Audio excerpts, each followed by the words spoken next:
A Quinta do Esteiro Furado, ou Casa dos Ingleses, como é vulgarmente conhecida, situa-se numa propriedade agrícola à beira-rio, na freguesia de Sarilhos Pequenos, entre Moita e Montijo. É um complexo com casa e capela e praia privativa, que pertencia outrora a uma família inglesa.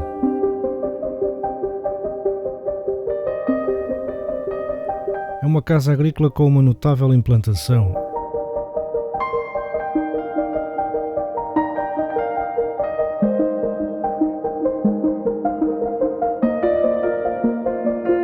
Ao fundo de um pequeno esteiro organizado em pátio, onde se destaca a Capela de São Giraldo, construída em 1630, e uma torre tipo senhorial abastardada, que traz a insígnia da Ordem de Santiago, traduzindo a tutela desta ordem sobre o território.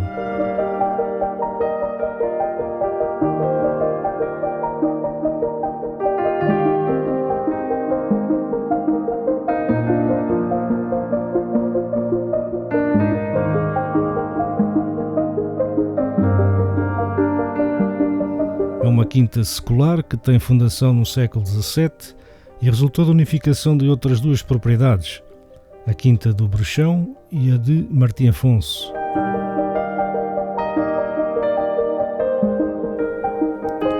Na sua grandiosidade, ainda hoje podemos ver o que resta do palácio, das levadas de água, do moinho de maré e do porto privado onde os produtos eram embarcados para Lisboa.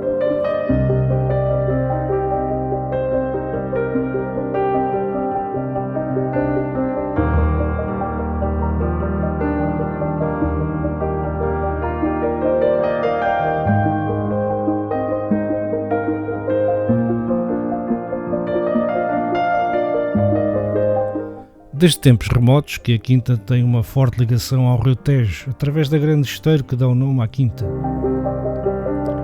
É património histórico, arquitetónico e agrícola. É reserva agrícola nacional e reserva ecológica nacional.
Tem uma faixa de 150 hectares, que é a zona de proteção especial do estuário do Tejo, com um património avifaunístico excepcional no contexto da avifauna bravia da Europa, onde ocorrem regularmente concentrações notáveis de muitas espécies protegidas.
Possuem um palacete, uma capela ou ermida, campos de lavoura, oficinas de manutenção garagens para carros de bois e carroças, armazéns para produtos hortícolas, estábulos, alambiques, conjuntos de casas, antigas casas dos trabalhadores, lagares, um grande depósito de água que também abastecia os navios ancorados no Tejo, armazéns para guardar ferramentas, um moinho de maré desaparecido, chamado Froge, e 5 salinas na dependência direta da quinta: Bombaça, Sargeda, Quizada, Arvélua, Alvélua, Pássaro e Furadinho, um cais e um esteiro, com exceção dos campos de lavoura e de esteiro, agora mais assoreado.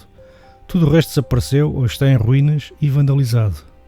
O próprio esteiro continha elementos naturais que propiciava grande atividade laboral às gentes da região: apanha de ostras e casca da mesma, apanha de lamejinhas, pesca artesanal, apanha de limos e apanha de morraças.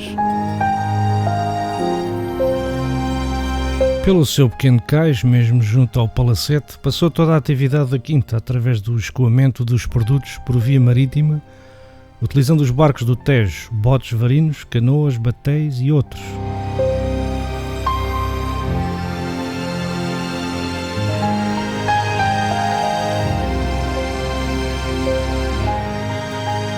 Em 1863, Domingos Garcia vendeu a quinta aos ingleses.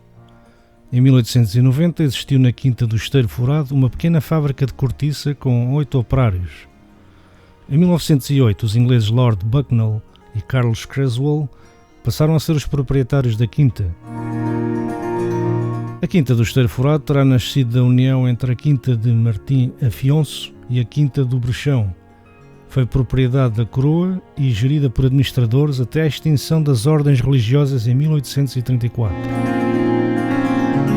Depois disso, passou para a posse de diversos proprietários: Rui de Miranda, cavaleiro da Casa Real de D. Sebastião, Geraldo Ungues, Flamengo, Manuel de Oliveira de Abreu e Lima, neto do antecessor, proprietário e provedor do tabaco de Alfândega da Corte, Luís José Pereira, Paulo Nunes, Domingos Garcia, Tomás Creswell e sua mulher Marta Creswell, Lord Bucknell e Carlos Creswell, João Manuel Chumbeiro. Em 30 de dezembro de 1972, a quinta foi comprada por António João da Silva e mantém-se na posse dos herdeiros até a data de 2007. Ainda, segundo alguns investigadores de história, a quinta do Brechão teve uma ermida cujo portal ainda se mantém à entrada do campo de futebol. Tinha no altar Nossa Senhora da Piedade, no qual estavam também Santo António e São Francisco, e era administrada por António Luís da Silva e Araújo. No mesmo local terá existido, tendo dúvidas porque não há registro de memória oral, segundo estes investigadores, um hospício das Freiras da Esperança para a mudança de ares e banhos do mar, ali mesmo na Ponta da Areia. Estamos a falar dos séculos XVII e XVIII.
Capela de São Gerardo ou Ermida de Santa Trindade. Foi fundada em 1600 e foi edificada entre 16 de julho de 1629, data de colocação da primeira pedra, e 26 de maio de 1630, data da sua benção e primeira missa. Nas memórias paroquiais da Moita, em 1758, a ermida e quinta aparecem na posse de Manuel Lopes de Oliveira, desembargador do Paço, sendo que o parco atribuiu à ermida o estado de profanada.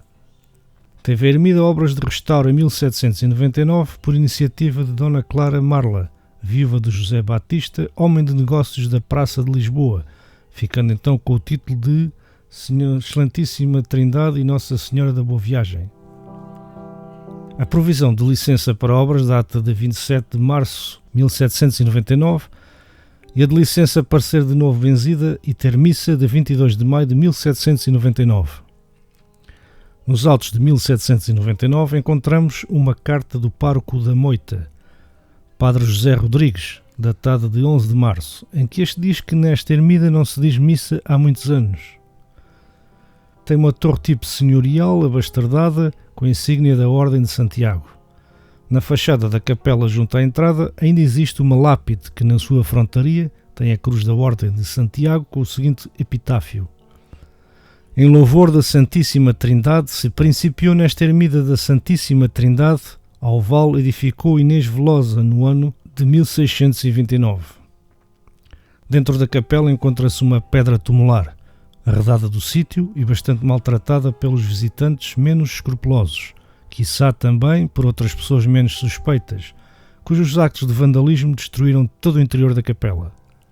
Ainda é visível na pedra o epitáfio que diz o seguinte: esta é Girardo Hugens, instituidor que foi desta ermida, o qual faleceu no ano de 1657, em 9 de julho do dito ano, e de sua mulher Inês Velosa e de seu filho Mel Hugens, e mais suzes descendentes, tagerazam como o do ditos ministradores que forem da ermida. Ainda no interior da capela, na parede lateral à direita, os azulejos continham uma inscrição referente à construção da mesma. Também foram arrancados. A inscrição dizia o seguinte: esta obra se fez, Dom Azuleio, na era de 1657 anos.